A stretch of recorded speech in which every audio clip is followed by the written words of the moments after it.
Good morning, students. Today I shall discuss on He Who Rides a Tiger, a novel written by Bhabani Bhattacharya, which has been prescribed for the semester 5 students of English Honours in Kolhan University, Chaivasa.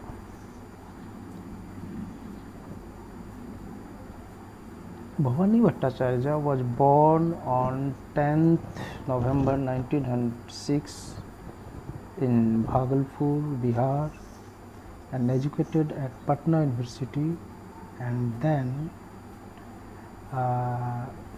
he went to the University of London for his higher studies. He done his PhD degree from there at the University of London. He is an outstanding Indo-Anglian novelist of the present time. He has won the coveted Sahitya Akademi Award in 1967 for his novel Shadow from Ladakh. He is the fourth writer to receive the award for a work in English, the other three being R.K. Narayan, Raja Rao, and Verrier Alvin. He has written 6 novels in his credit. So Many Hungers, Music for Mohini, He Who Rides a Tiger, A Goddess Named Gold, Shadow from Ladakh, and A Dream in Hawaii. All the novels of Bhabani Bhattacharya present a true picture of India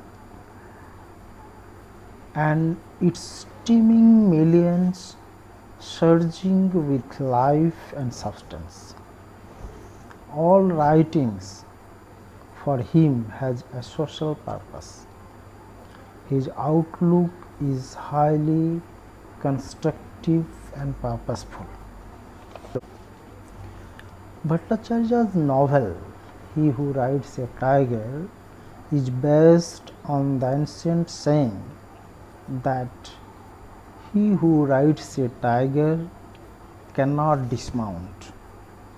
But here is a man in this novel named Kalo who has the courage and drive to dismount from the tiger in the hour of crisis.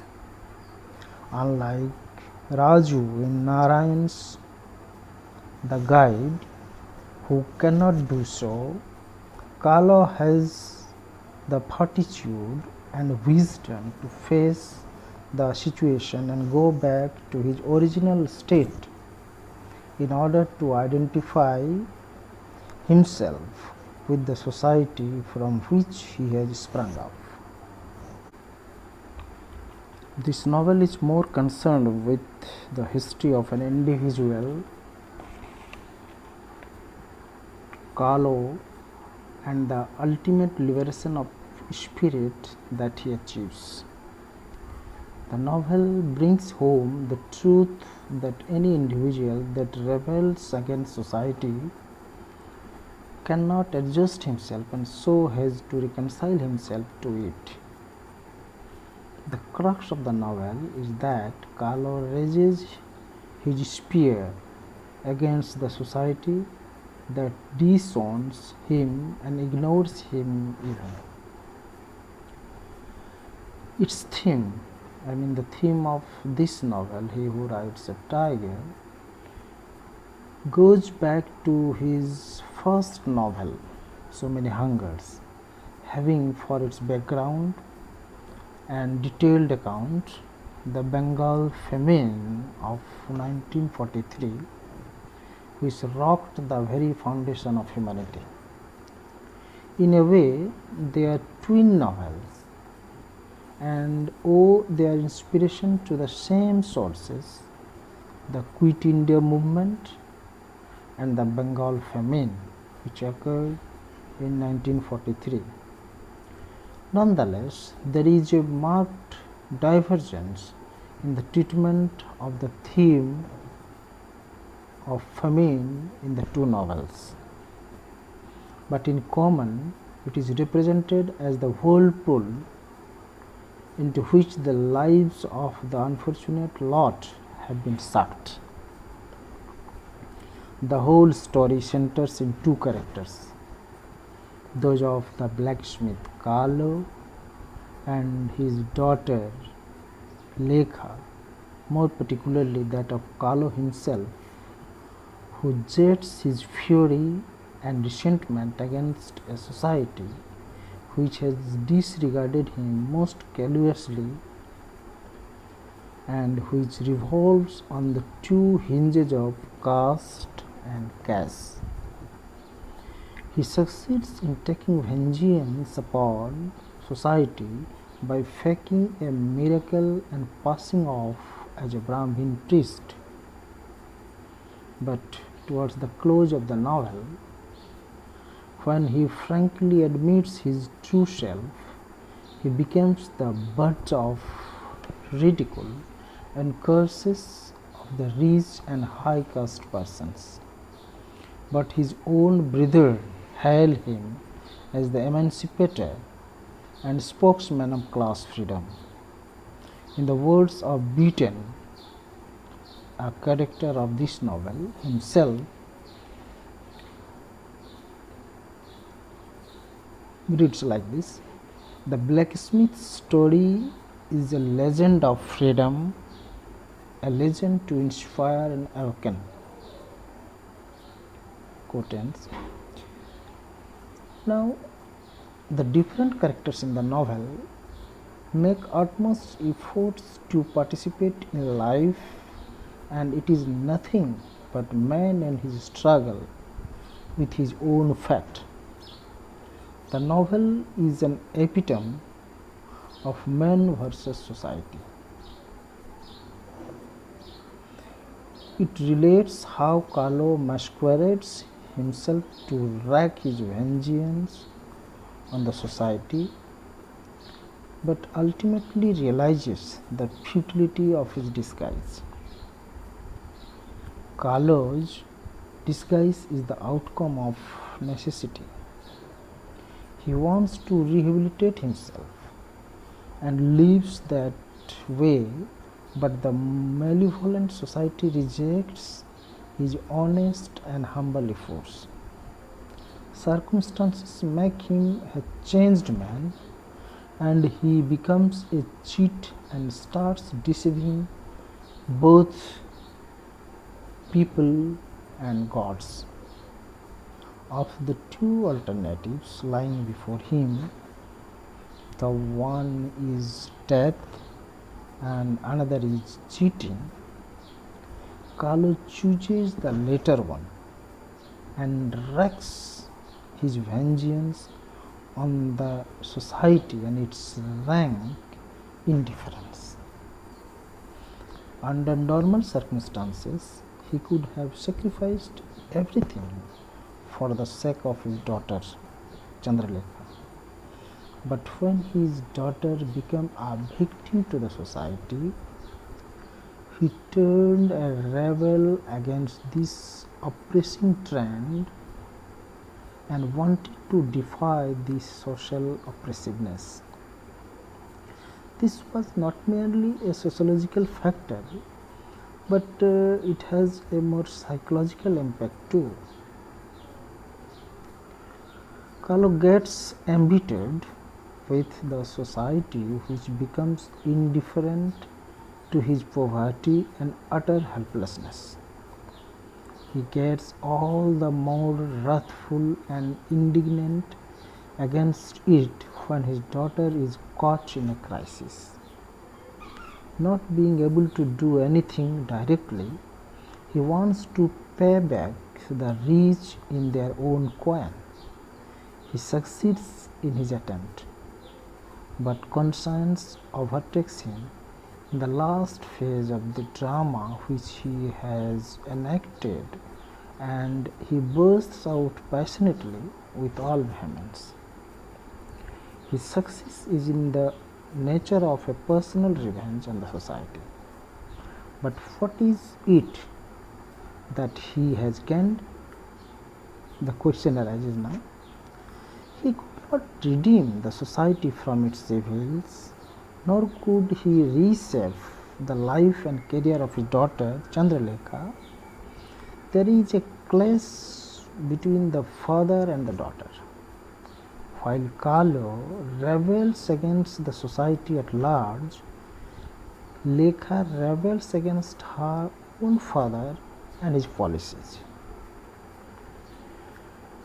Bhattacharya has successfully exploited the plot in the novel.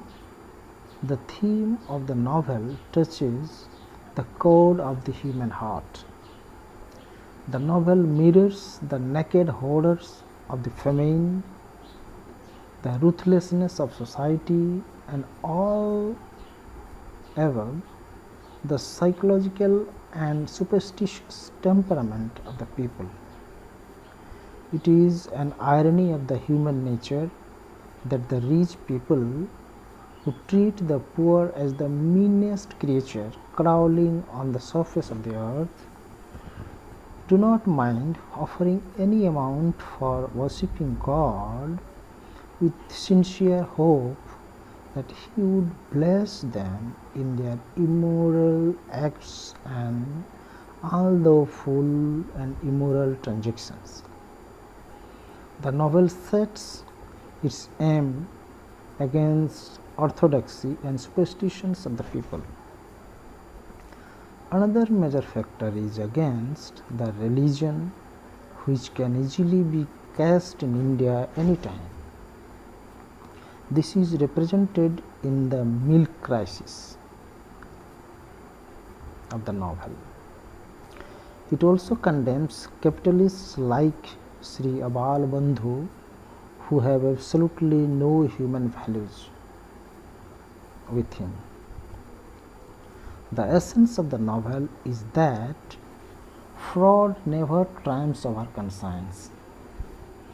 On the spur of the moment and the heat of oppression, although a man does surrender himself to the lowest temptation and trickery in life, he cannot consciously feel any solace till he clears himself of the shackles of degradation and ruin.